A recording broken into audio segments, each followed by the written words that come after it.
Hello and welcome to another edition of Pollock and Thurston. I am John Pollock. He is Brandon Thurston. Both of us are indoors right now, staying away from the toxic air that is permeating throughout the Northeast United States, coming courtesy of Canada that everyone is blaming us for. How are you doing today, Brandon?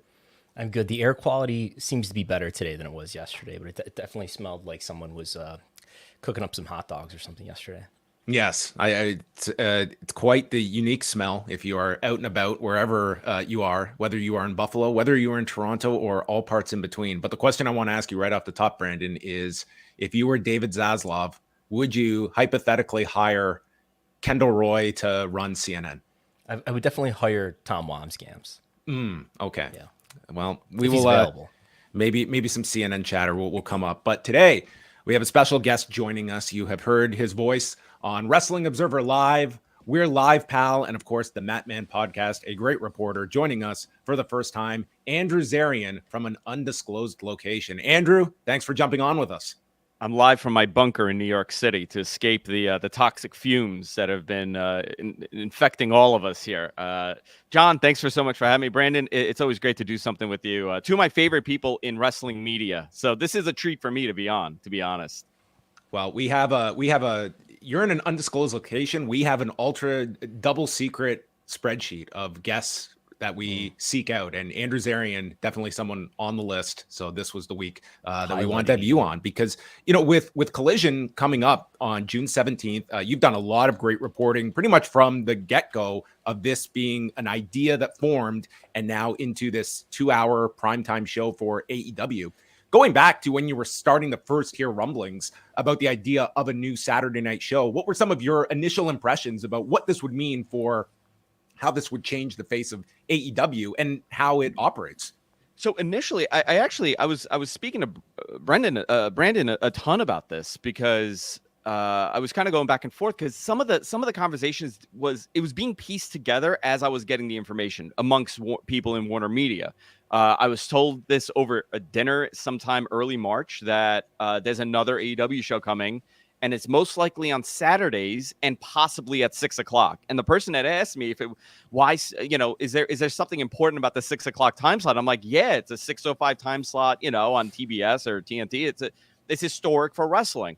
And I always like getting wrestling news from non-wrestling fans because there's no, I can't imagine they're adding more to the story than what's being presented to them. So it was a conversation over dinner and it was supposed to be a 1-hour show initially. And I was told now it makes more sense that it was a replacement for AEW Dark and Dark Elevation more than anything else. And I guess because of the conversations with Punk kind of working out over the last couple months, they were able to pitch a 2-hour show. Now, I don't know if this came from the Warner Media side initially or the AEW side, but it turned into this. It was never going to be an A show as far as how I was told this. I was told that it was just going to be a show to get more talent on television to get them presented in front of a large national audience rather than being on the internet. So, and then slowly it snowballed, and we saw that report in February that came out that AEW had trademarked the Collision name, and little by little, we were just able to piece this together, and it's not a C show or a B show, it's an A show, an A1 show of sorts, and I love getting the information piece by piece and seeing how it kind of matures into what's going to be presented on TV next week. It was really interesting because I would not have expected if somebody said to me, oh, they're doing another 2-hour show and it's going to be led by CM Punk. I probably would have had to dig deeper because it was so out there to do another 2 hours. But now you're seeing the TV product and it makes all the sense in the world. Yeah. So you don't think this is something that was contingent on CM Punk and the notion that CM Punk can't be in the same building as certain other people? I was never told that. It's possible. It really is. It could have become that. But initially, the first thing I was told that this was going to be a 1-hour show. I think they saw the success of the first Battle of the Belts. And I know that the following ones didn't have the high ratings, but the first Battle of the Belts did a solid number. I think it was in the 7s. Wrestlenomics would know better than me. But I think it was in the 7s. The first one did very well. Yes. Yeah. Yeah, and it kind of I think that was maybe the catalyst to this. And it just I never heard that it was just based on Punk. Maybe the 2 hours was. I think when they got to that Punk's conversation, it might have been based on that. But initially, this was to eliminate Dark Elevation and AEW Dark.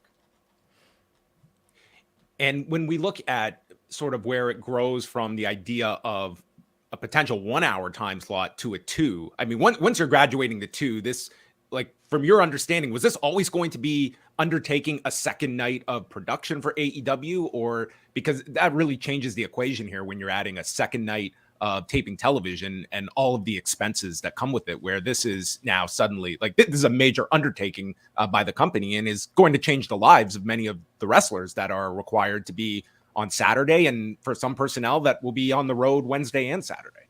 Yeah, I don't think it was going to be another day to film. I don't think it would have been another taping schedule. I think they would have probably replaced whatever they were doing on Dynamite, prior to it with filming, these matches.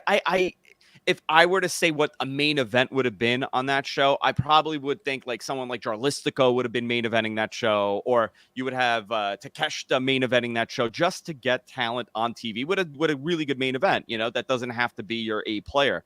Now, once you go to 2 hours, you can't really do that. You can't have people sitting there for 4 to 5 hours of tapings in one shot and not expect the audience to get exhausted. So the 2 hours forces them more than anything else.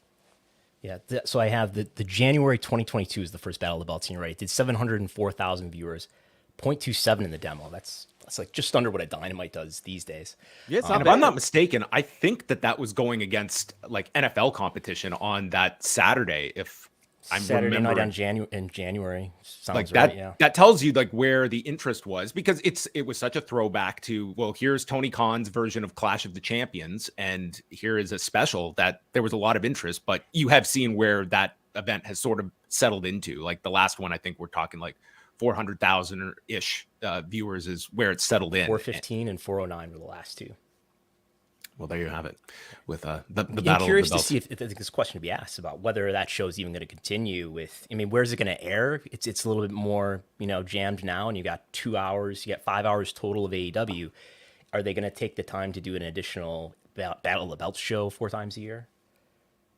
Why not? Let's just do a whole like every night of wrestling. Hour of Rampage. That's what they've been in the last 3. Has been 11 o'clock airings on Fridays. So they've just been like an extra hour onto Rampage. I suppose they could still. Do you know what the reason for that would be? Why they would? Is it just to fulfill the commitment of X amount of shows per year, and that's the time slot they're putting it in? It's bizarre to do another show following Rampage.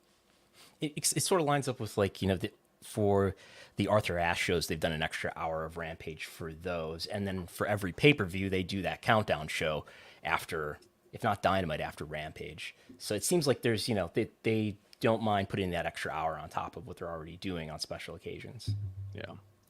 So, Andrew, you have seen, the announcements that have rolled out from the location being built up to the announcement of Punk, and then on Wednesday night, Punk wrestling. Where do you sense the intrigue level of people for this debut show, and how strong of a foot it's getting off to? I think the initial show will do really well. I don't know what really well would mean on a Saturday at 8 o'clock with, competition. Obviously, you got a lot of stuff happening on Saturdays.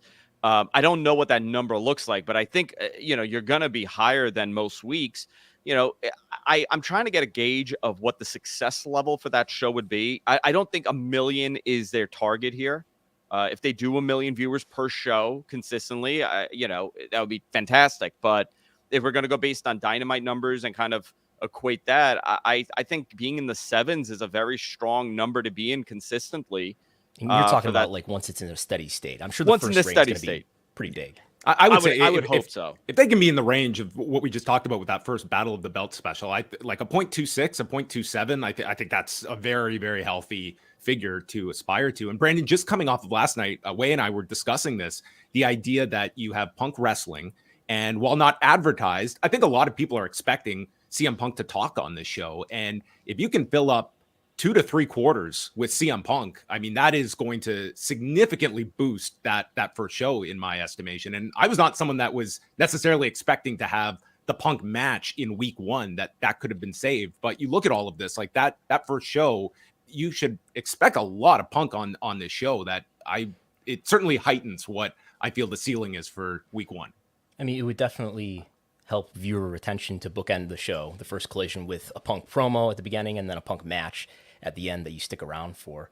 I mean, naturally, the first or the second Rampage had an enormous quarter-hour one where Punk was on, and then it went down from there, but still averaged whatever it was, 1.1 million viewers. So it makes a lot of sense to get him in there twice. And as you guys talked about last night, people are probably more interested in hearing from him than seeing him wrestle.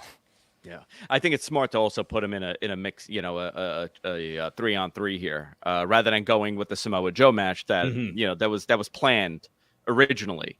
I'm sure they're going to get to that, you know, and I find the Jay White stuff interesting. You know, you're building the future couple feuds on that show, and I'm interested in all of them. So if you see FTR and Bullet Club Gold, or you see Joe and Punk, you know, I think that's intriguing enough to keep fans, you know, tuned in each week. You know, you could build it out for X amount of months and go from there. Now, the question is going to be, is Punk going to be on every week? Is he going to wrestle every week? What happens to the weeks that he's not wrestling or he's not on?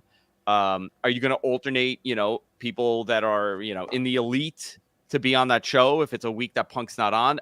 A lot of this stuff is going to be in the air more than anything else right now. Yeah, and I expect there's going to be some sort of at least soft brand split to keep the talent, you know, to make it sort of like Raw and SmackDown at least is supposed to be, where you mostly see Roman Reigns, let's say, on SmackDown. I mean, you mostly see Punk on Collision, maybe. And while we haven't seen beyond, they have explicitly advertised CM Punk for that Greensboro show in August. He has not been attached to the other advertising, at least for Collision. Although I did hear from somebody in Hamilton who stated they had seen some like electronic billboards in Hamilton for the Collision show, which is not doing too well. And Punk's face is on those ads as well. But that's been an interesting part of this whole rollout, is there does seem to be some trepidation in the subsequent cities for Collision that have not seen the movement since Punk's return has been announced. And perhaps some of that is just an unknown. Is Punk attached to these shows? And if that's the skepticism, it does show you what kind of a second AEW show means without a CM Punk. And the context of that Hamilton show, there's a lot of dilution there. It's because they're doing that Collision on the 29th. I believe that's a Friday after Thursday. No, it's a Thursday. It's a Wednesday, Thursday in Hamilton. After doing Dynamite the previous night, which was announced first, that's got 3,500 out. And Hamilton is an hour drive from Toronto, right? This comes not week even after Forbidden Door and the Collision that they're doing there.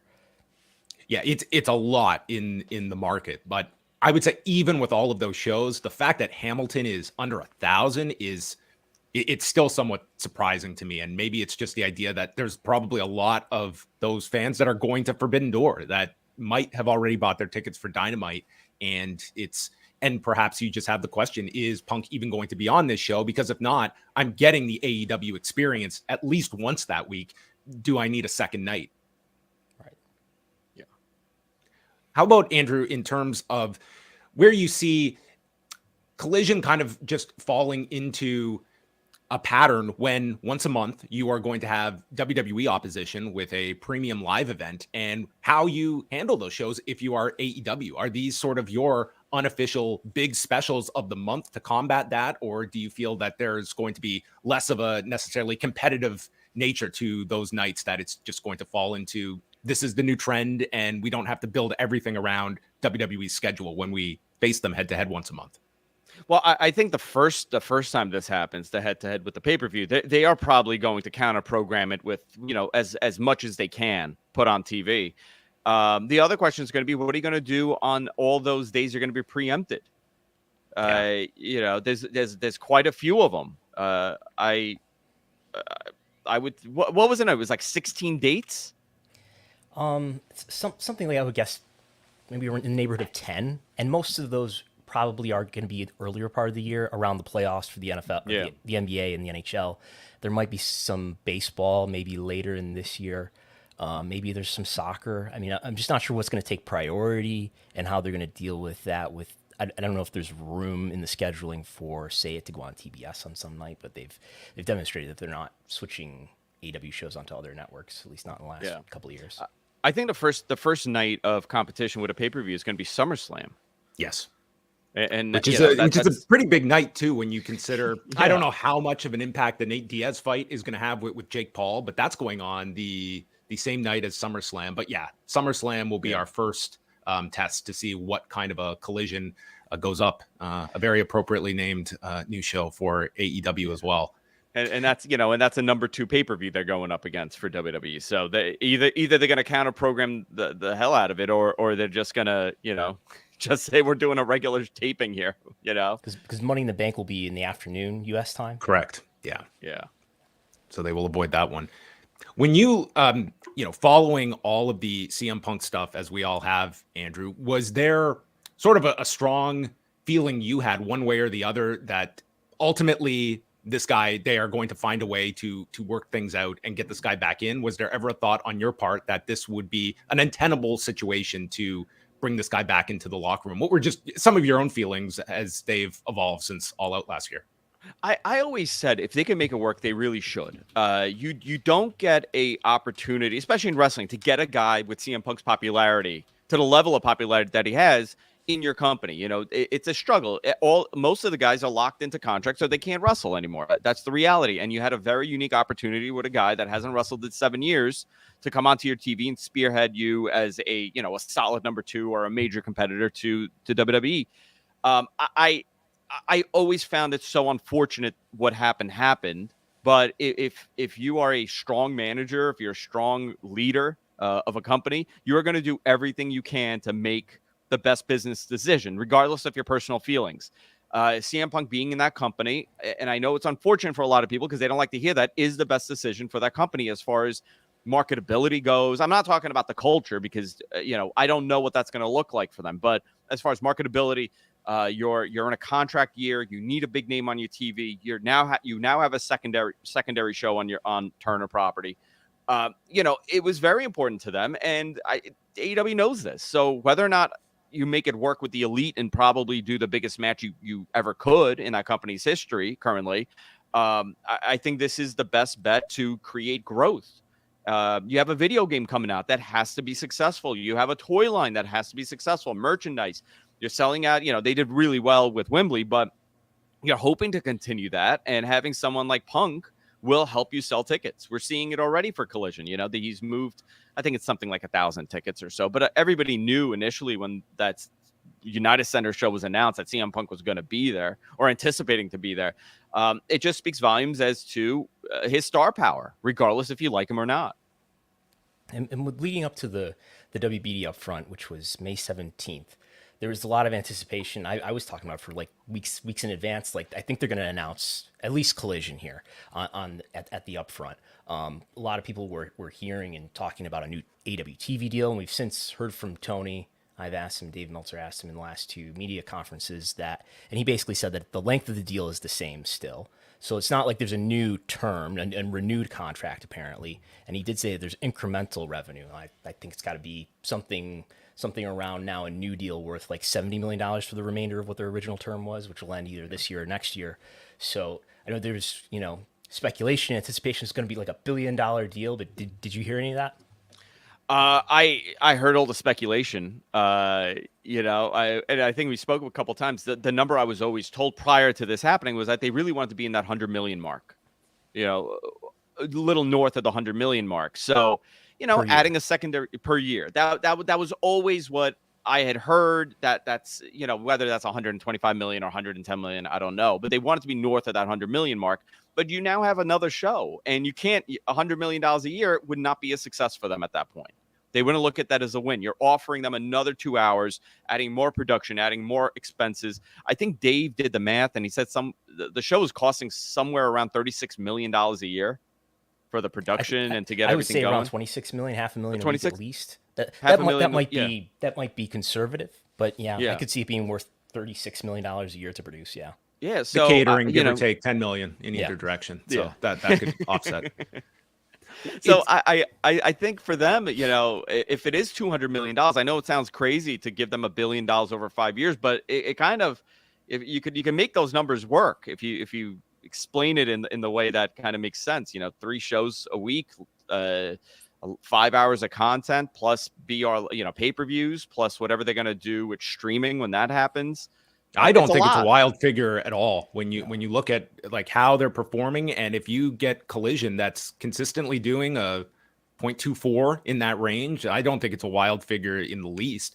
And Brandon, I know we often go over this, but can you just provide a bit of a timeline now? Like, let's assume this option is picked up by WBD, which has never been outright stated, but feels assumed at this point when you're launching Collision.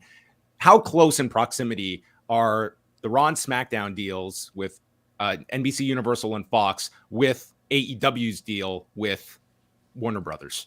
Like, how close are we talking about these rights coming up in proximity to one another? I think they're 3 months apart. Now, Tony's never gone on the record and said we expire, December, either 2023 or 2024. But that's what I believe. And I guess that's based on reading Dave's original report back in January 2020 when they renewed this deal from being whatever it was, the cost of production plus ad rev share, to actually being worth $44 million a year. So I took that to mean it began in January, and it's 3 or 4 full years, which would make it end, assuming the option is picked up at the end of December. WWE deal ends in the fall, either September or October 2024. So that's like 3 months apart, and it seems like these deals usually get renewed about a year and a half in advance. So like right now is the prime time for both of them, I would think. And I think in AEW's case, with the addition of a new show, I imagine what's happening here is rather than making a new deal that is written and agreed to now, I think they would want to see what does Collision do for a rating once it normalizes so that we know what we're buying here. Well, we saw what happened with the initial deal, right? They did not have a guarantee money deal originally when they went to TNT, and they immediately renegotiated that or restructured whatever that deal was because what they were able to generate. I think there was a lot of surprises with that initial number, especially the consistency. Even today, you could see the Twitter speculation. AEW is not doing well in ratings, but the people in power, the people that really understand these things, realize the numbers are really solid. Cable's not what it was 20 years ago. You can't go based on that. You can't go based on 10 years ago or even 5 years ago. Media viewing habits have totally shifted. And to get a product that does in the proximity of 1 million viewers every week for you, live content, that goes a really long way. Yeah. What really matters is the rank, and we can compare it to the Monday Night Wars or something like that. But and it's a fraction of whatever Raw or Nitro were doing back then. But where these shows rank is really the key. And Raw, SmackDown, and Dynamite rank quite well when you look at that Showbuzz Daily chart. Yeah, I often use the analogy for people that don't quite like grasp like the differences is that it would be like an NBA team that clinches the division with like 55 wins, and the argument is, well, they're certainly not the 98 Bulls. I'm like, well, they're not playing the 98 Bulls, and they don't need that amount of wins to win the conference. The 55 wins is where the parity was this year in the season, and this is the first place team. So you're going by these rankings that they're up against the current competition. And while we're talking about rankings, something that has certainly elevated itself in these last 2 weeks has been NXT with an infusion of main roster talent. And we saw them rank 4th last week, 5th this week, and they are poised to do a very big number next week when you have a Seth Rollins match on television. So clearly an edict, Andrew, that they are very much beefing up their third property, and it makes a lot of sense given the negotiations and a lot of interesting tactics that Nick Khan has pretty much disclosed in a lot of these recent speeches. Yeah, I find Nick's approach really different when it comes to especially pro wrestling. He doesn't treat it like he works for a pro wrestling company. He treats it like he works for any major sports property or a media company. And the transparency has been really interesting to see when he's having these conversations and he's saying, yeah, we're open to moving Raw. We're open to adding this, Third hour SmackDown. A 4th hour. He said a 5th if he could do it.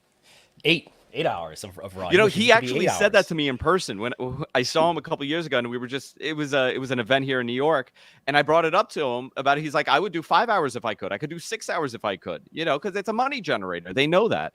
I think WWE right now is in a tremendous boom period with attendance gates and viewership, and that key demo on SmackDown was, I mean, tremendous. You know, over 3 million viewers for that last segment. With what was it? I think it was a point. Was it 0.7? The final quarter averaged 2.9 million viewers. I've not seen minute by minute. It's possible one of the minutes was over, or some of the minutes were over 3 million.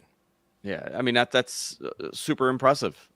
Yeah, it was that pie face to Jimmy. You know that the minute by minutes just spiked on that pie face, spike right that there. reaction from the crowd. I mean, Brendan, are you looking at kind of what is your thought on how NXT plays a role in these negotiations, and that it's another interesting bargaining chip that they have? And this also comes on the heels of this Twitch deal that we haven't discussed, which, you know, sounded like a very interesting deal on Monday. In watching the execution of it Monday night, it felt like this team got the notice about this that morning. You were watching Drew Gulak eat, right? Is that what was happening? Dude, within 10 minutes, the guy is like having a snack while he's eating. I cannot stand eating when people are talking. It is the biggest detriment anyone can commit into my ears, is eating while speaking. And I mean, it was just literally like the three of them talking for about an hour and 40 minutes. And then Megan Morant had to take off. She had to do Raw Talk.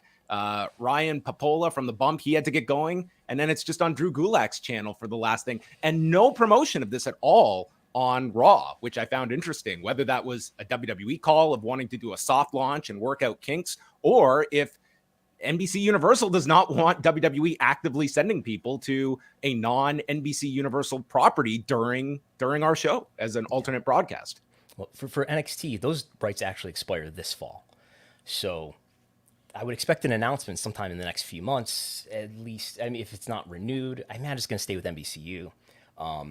But maybe it just gets extended an additional year so they can work something out with the new deals. But there's NXT to deal with. And what's the value of it? I think it's not been that much in the last few years, although it's doing a lot better now. I'm looking at the year-over-year differences, and it's up 20% in the demo. It's about flat in total viewership, but the demo probably matters more because that's where the ad sales are.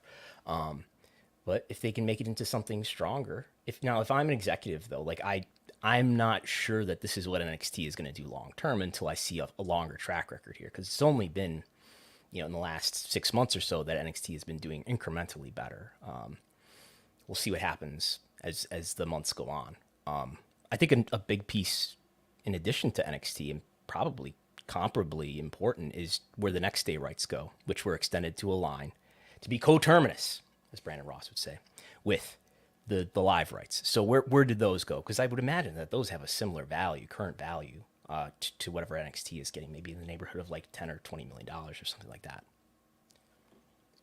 With SmackDown, Andrew, that seems to be the most interesting piece in all of this, because there seems to be this could be a choose your own adventure of where this show ends up, in what iteration, what length.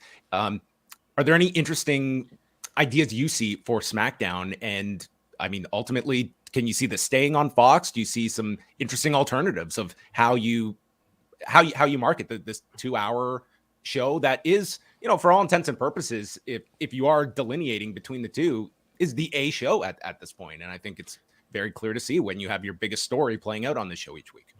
I think as far as for Peacock goes, the negotiation with NBCU, you would kind of want everything under one roof. I think it's vital for them to attempt to try to get that. Now, I know that it was a cost problem last time. They couldn't justify the cost of paying what Fox paid for SmackDown. I don't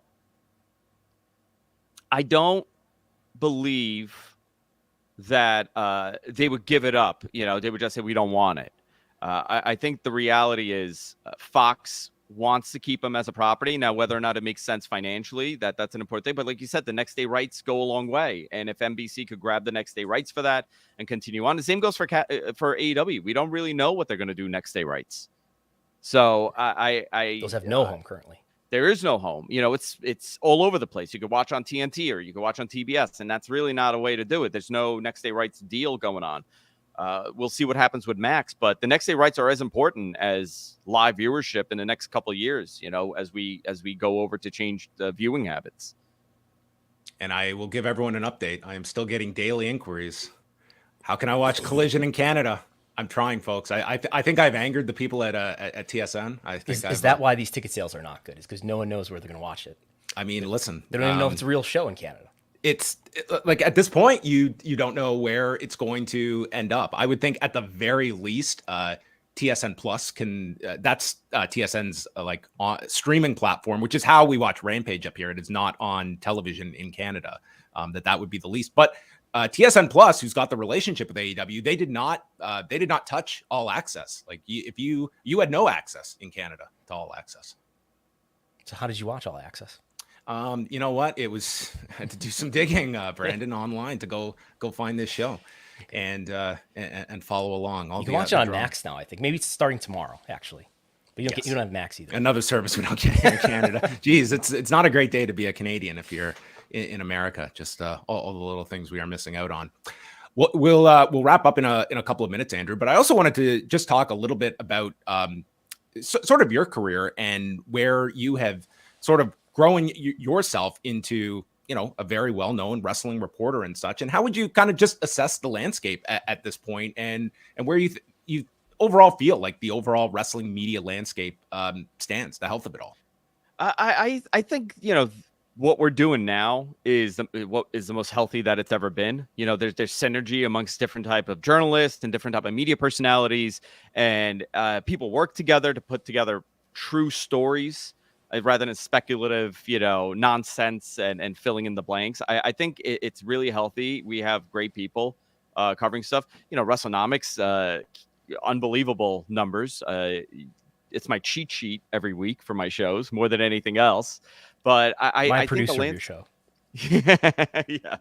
I think that the business is changing and it's healthy right now and it's in a boom period. So it's positive all around, and having competition, having AEW exist has really changed how wrestling is covered now. I think both companies are more open to talk to media, and both companies are more open to having conversations that they normally wouldn't have had. I think press conferences by WWE that happen now with Pollock and wrestlers, will those even be happening if AEW wasn't doing them earlier?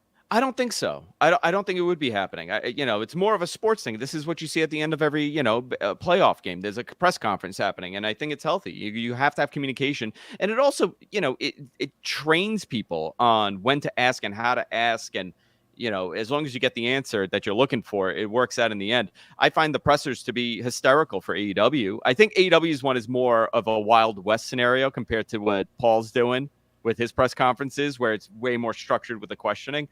I just think that we're in the healthiest period that we've been in a very long time, and hopefully it continues that way. Yeah, I feel with the press conferences, like they're still, to me, it's certainly like an open line of communication with a Paul Levesque, with a Tony Khan. It's the performers that I don't know if they quite understand, like, what is my role here? Is this still a WWE production where I am playing Otis, for lack of a better comparison? Am I coming out as just myself? And I think you're going to have performers that are going to shift from one to the other. And some are like a Bryan Danielson, perfect for that kind of a setting. And others where, like a Tony Storm that you were there for, Brandon, like for some media, maybe that is the kind of content that they want. And it's going to depend on what your outlet is, what you're seeking for these. But I think the performers are somewhat in this gray area of, is this an AEW production, or is this a media event that is for the media? In my experience, like, there's, depending on who the media member is and what kind of media they produce, I think they have different interests in asking different questions. Like, I guess what I'm getting at is there's a lot of media members who are happy to ask a kayfabe question and get a kayfabe answer, and then there's some stuff in the middle, and then you'll have like just me who will like only ask questions to Tony or something like that. You would never eat a pickle? I've not eat a pickle, no, nor a cupcake. No, thank you. Yeah. No eating at these press conferences. As I said, that was actually my biggest gripe with that press conference with Punk, was doing this all with a full mouth of a cupcake, no less. Must be terrible for you. Yeah. Mindy's has to make some kind of appearance in these next couple of months. I would feel that our next guest? Oh, Mindy. I actually had a thought of trying to reach out to Mindy and see if she was aware of like what an imprint she has made by default of this connection with CM Punk. But maybe like we got at the first dance with all those ice cream bars, maybe Punk is going to feed the United Center with Mindy's. Yeah. I mean, you Very want to get possible. over as a babyface. That's what you do, right?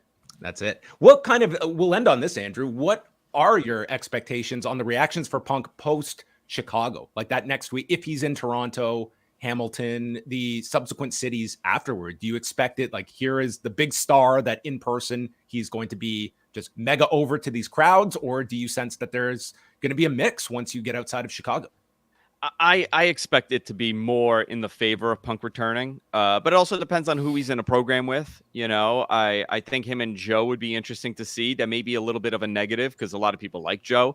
Putting him in with FTR is a smart bet. Maybe you could do that for a couple of weeks, but I think it's going to go city to city. If they're in New York, he might get booed. If they're in, Rancho Cucamonga, they may get booed. But I think generally it's going to be positive. Collision in Rancho Cucamonga. That needs to be that's what you oppose a WWE pay-per-view with. Yep. They're doing a Dynamite in Edmonton, and Kenny is from Edmonton, right? Winnipeg. Okay.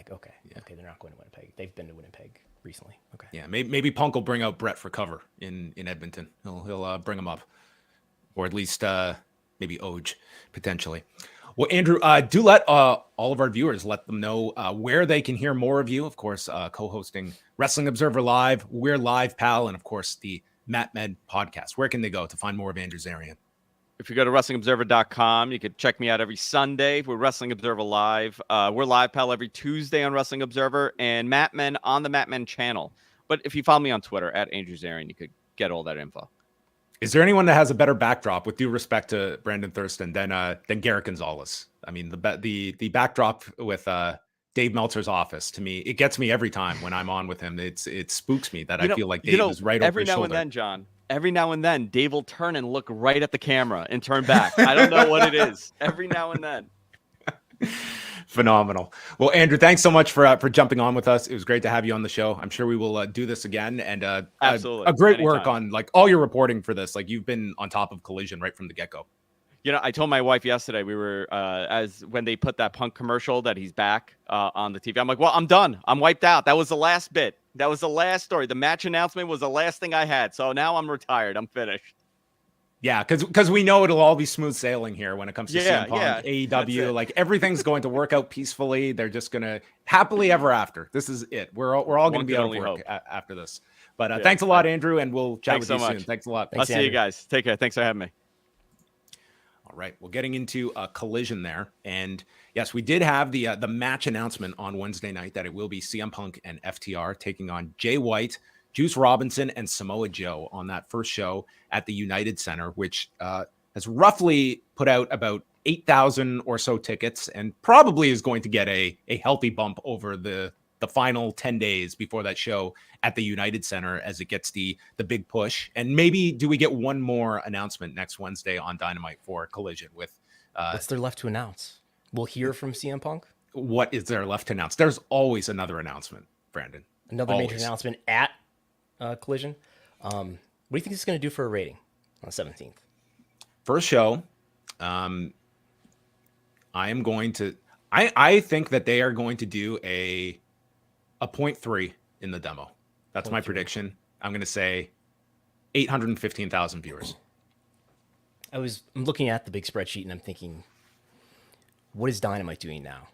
And I think that's kind of an over-under. Will it do what Dynamite has been doing for the last month or so, which, you know, last week, we don't know what last night's did yet. We will in a couple hours, but last week's did a 0.29 in the demo. Week before that did a 0.32 in the demo.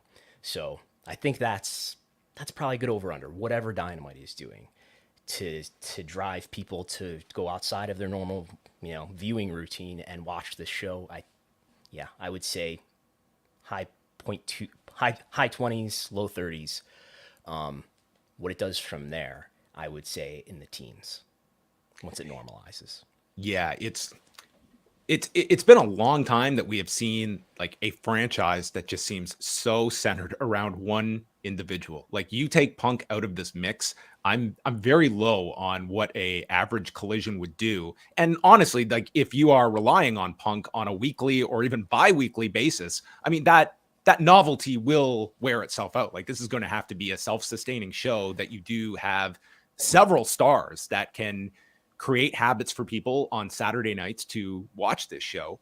And at least the early indicators are that, when I had asked Tony Khan on the last conference call, like your positives you see about a Saturday, like he did note, like this is the best night of the week to draw for live events. And week one has shown that, but we have not seen that in terms of other cities, that at least the curiosity of a new show is not enough for people, that it's just the AEW launching a new show and we know it's going to be a great wrestling show, but it has not really galvanized that audience to just take it at their word that this is going to be something I need to buy my tickets for in advance. And I mean, live events are nice. And even in the event that all these Collision events are selling out, the most important thing, the biggest media revenue source is media, is your TV rights fees. So that's greatly more important what the TV rating is versus what the ticket sales are, even though the TV ratings are hard for some people to understand sometimes. So if there's one lesson to take from this, potentially, one of the early lessons of Collision, much like that year WrestleMania was in Seattle and didn't do a great pay-per-view number and they blamed it on Seattle, Canada's fault. It could be Canada's fault, yeah. It's Canada. Let's blame Canada. Yeah. Chicago's doing great. What's wrong? It's not us. It's Hamilton. It's Toronto. What's going on? You can't go to 2 nights of wrestling in Toronto? It's all you will not be going to free Collision in healthcare, Toronto, correct? Appointments or something. What's that? You will not be going to Collision in Toronto. You're just going to Forbidden Door? I'm not planning on because I'm just going to drive to Toronto and then drive back home to Buffalo. So I don't think I'm going to do that drive 2 days in a row. Yes. I did get my media credential for Forbidden Door. And then the other day, I got an offer from somebody that offered me for free a front row seat at Forbidden Door. And I had to forgo the offer. I was like, really? Was it opposite the hard cam?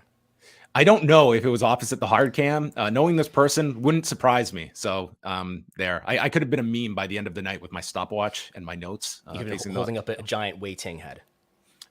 Yeah, I only have so many hands to keep busy. But yes, while we haven't really had a chance to talk about this, have you followed at all the whole Live Golf PGA situation this week, where they are coming together along with the PGA's DP World Tour, which is their European league, and this sounds like this was an unbelievably secretive event kept to a very small amount of people, and they just stunned everyone earlier this week with the announcement of a merger where the Public Investment Fund, in not so many words, has kind of taken over control of golf pending the approval of this merger. Yeah, it's really curious why they didn't. I mean, given this, that they've wanted to get into big time pro sports, curious why they didn't apparently make a stronger bid for WWE. From reading over that big filing, it's pretty clear to me that the anonymized bidders that are mentioned there, besides Endeavor, which is not anonymous, are Liberty Media, who made the offer, which needed financing, and then apparently another bidder, which I think is NBC Universal / Comcast, made an offer for whatever the stock price was at the time. I think $77 per share. And there's no evidence to me in that filing that the Saudis made a really strong bid for WWE. Obviously, they made a bid for Formula One, which was reported, right, and didn't get it. They're doing this. So I don't know if they were saving up or what the deal is. But Jay Monahan, who is the commissioner, right, of PGA. This dude's been scorched this week, and rightfully so. Has been, up until now, has been, tearing down the Live Golf and, saying that he's aligned with the families of the victims of 9/11. And now they're gets into bed with them in business with. He pretty much had the stake this week. I know a lot of people will claim I'm a hypocrite, and basically saying I can accept being called that. Essentially, like this guy is just there to be. I mean, I don't know. It's just such an awful look, but I mean, it's par for the course. No pun intended there. There's a PR playbook for this that we've been studying for the last 4 or 5 years, and you say, PGA and Live Golf, we're changing the world. We're being part of the change here. Is there a women's tour that's going to be a part of this? I guess there's the women's PGA, right? LPGA. Yeah. Yeah, it's interesting as well that you figure like how this works with all their television partners that they are contracted to the PGA and did not want anything to do with Live Golf. Live Golf had to get the deal on the CW, and how that all works now as well, because these are long-term deals that the PGA has. I think they go through like 2030 or so with the various networks like CBS and NBC and ESPN. But it's a very interesting story, and certainly just dovetails on what a lot of our conversations have been in WWE and how close this came to being in WWE as one of the suitors with the Public Investment Fund. And I would venture to guess that this is probably not the end. Like, for those unfamiliar, like the Public Investment Fund, from what I've seen, is it's worth about $700 billion is in this fund, and they expect it to grow to over $1 trillion. So it is like ungodly amounts of money that they have to run and operate. You would think like the PGA is merely step one in a significant like imprint that they want on a worldwide basis in sports, and probably going beyond sports. Well, they own Newcastle United soccer team, right?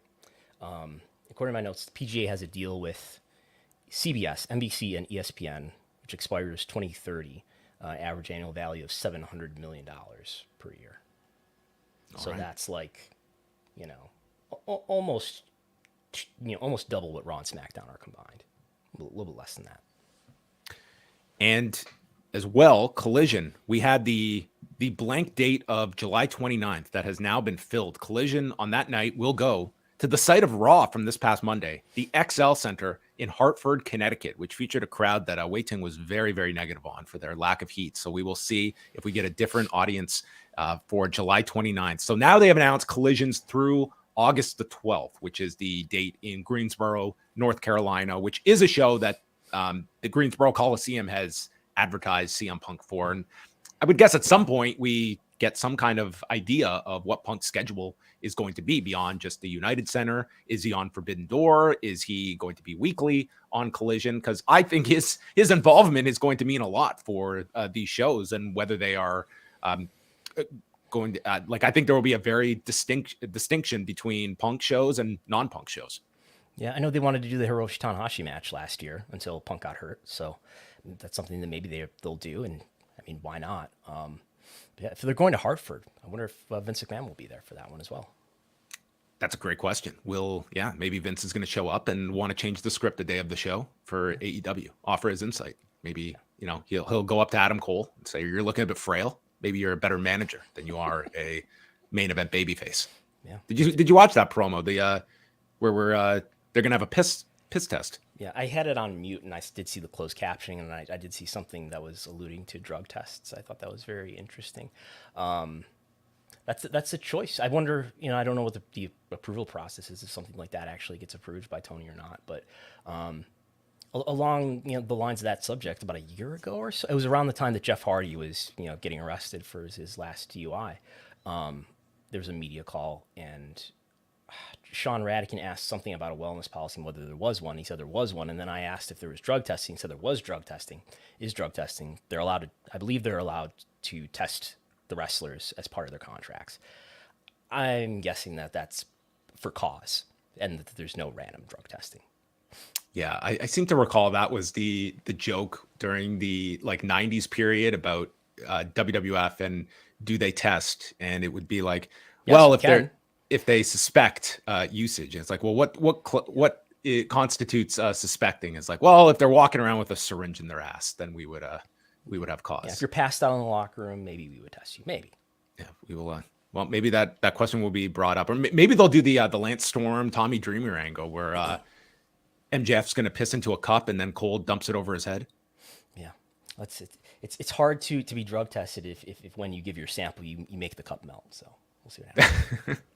We can only guess of where this program goes further.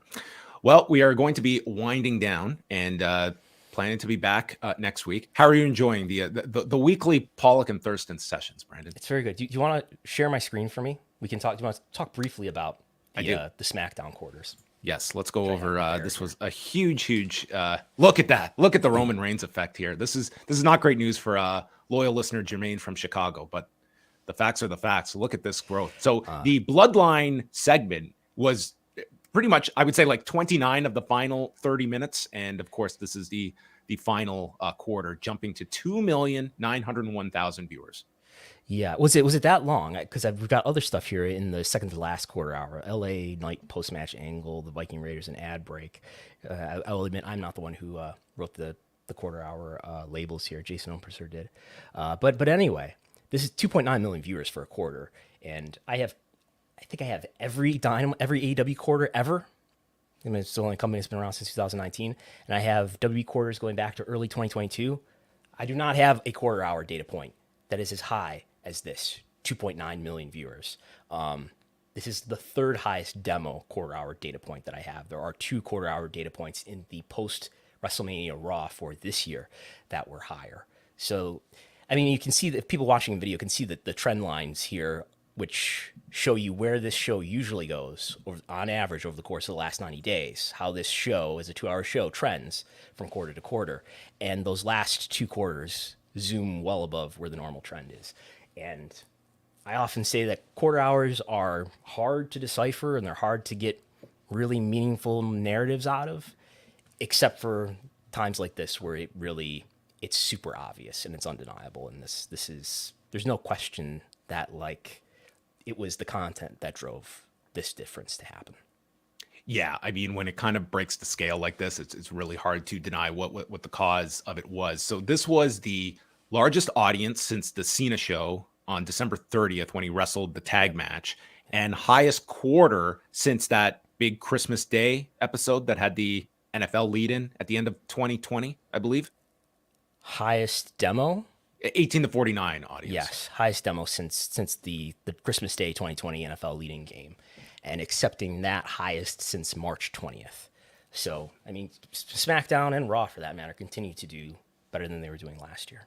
Yeah, I mean, Raw had it was their highest audience since the day after WrestleMania, and the third hour, it was a very strong third hour for them with, again, another Seth Rollins championship match with Damian Priest. So you can look at SmackDown on Friday was a grand slam. Raw was a very, very solid, I would say a solid number given what they were up against. And NXT this week, 2 weeks in a row, that it's performed well. So you have all 3 shows that are, I don't know if SmackDown can replicate it this week, but they are building it again around a big bloodline story point with Jey Uso having to make his big decision. So we will see if the same magic that worked for LeBron James works for Jey Uso with the decision this Friday. Couldn't come at a better time for WWE for them to be doing better ratings lately. Yes. Were you surprised that they didn't just trot out Vince McMahon on Monday? What the hell? Wasn't there some comment that like he's done as a character? He's committed to that? I think he's been done as a character since he blew up in a limousine 15 years ago. And he's mentored Austin Theory since then. Have we seen the last Vince McMahon on-screen appearance? I say no. Absolutely not. What do you mean by on-screen appearance, though? Showing I imagine he'll... Not like some... like physically on Raw, on SmackDown, coming out to his music. Depends on like how long he lives, I guess. Probably last... I probably... Because I think there's... I mean, if we're factoring in all the possibilities here, I mean, I think there's a possibility that this merger gets completed, and I'm not saying that this is going to happen, or I believe this is him and Ari Emanuel walk out with Dana White on Raw. I think there's a possibility that after this merger is completed and he no longer has controlling voting power, that he's quite vulnerable, and if there's more scandal news that breaks or something like that, that he could possibly be removed. I'm not sure what the legalities are around that, but I would think if there's a time where, not to be too conspiratorial, but if there's a time where you're going to remove Vince McMahon, it's soon after that, after he actually has not no more power, but it has way diminished power. All right. Well, on that note, we're going to wind things down. So thank you to everybody for joining us. We will be back next week, and we're working on some big guests over the next while. So we will keep you all up to date on our next guest. If you have any requests, be sure to throw them up in the comment section. You are more than welcome to. Tonight, Wei Ting and I will be joined by Brandon from New Jersey. We are doing a live watch along at 8:15 p.m. Eastern time at postwrestlingcafe.com. We are going to be doing a research study into the #1 show on Wednesday nights. We are going to be watching Vanderpump Rules. as we will discover what is this phenomenon that is in its 10th season and has had an explosion in popularity on Wednesday nights. So that is coming up tonight on our live watch along. For fans of Wrestlenomics, they will be back on Sunday. And where can people get the latest and greatest from Brandon Thurston, from ratings news, quarter-hour breakdowns, and your news updates? Well, first, I'm excited for the Brandon from New Jersey watch along, and I think that is in fact the secret that WWE may need to make these sidecasts on Twitch more exciting. They need to book Brandon from New Jersey, perhaps. No one will be allowed to eat on this watch along tonight. I promise. What was he eating? Oh, it was like some chips or some kind of like granola or something. He was just eating it out of a bag, and it just felt like, man, this is 15 minutes in. I could not possibly imagine sitting down and watching this as opposed to Raw. Like, obviously, they can't show footage. They couldn't even have like the audio in the background or anything. Right. It just felt so un-WWE in terms of just a production. And you read this press release and it's like, it feels like, okay, here's a significant deal for them that you would assume. And you watched it and it was as bare bones as you could imagine a WWE setup to be. And no Manning cast. No. And I mean, at least there you have like, it's all the ESPN synergy behind that. And this, like, you could watch Raw. You would have had no idea this thing was even happening. Yes. So anyway, more core hour reports are coming out on the Patreon, patreon.com/Wrestlenomics. That'll be tomorrow. Those core hour reports should come out. Dynamite rating later today. We'll have that reported when those come out this afternoon.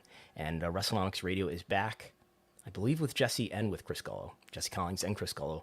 Sunday live on YouTube at 11 a.m. Eastern, and after that on your podcast app, both on the Post Wrestling feed and the Wrestlenomics Radio Wrestling feed. Yes. And if you check out Brandon's updates, the other day he had some really interesting live attendance and gate information for several AEW and WWE major events from 2022 and 2023 from the secretive world of Polestar. Yes. That for about, I think the Public Investment Fund could barely afford a yearly subscription to, but it's expensive. I'm considering... We'll talk about that offline. I'm considering getting the subscription. Will give you like a 3-month window into everything. So yeah, maybe we'll link up with like a dozen other sites and we'll go in on an account together for Polestar information. We'll find out more about that. But thanks to everyone for joining us. That is it for Pollock and Thurston. Thank you to Andrew Zarian for joining us, and that is it.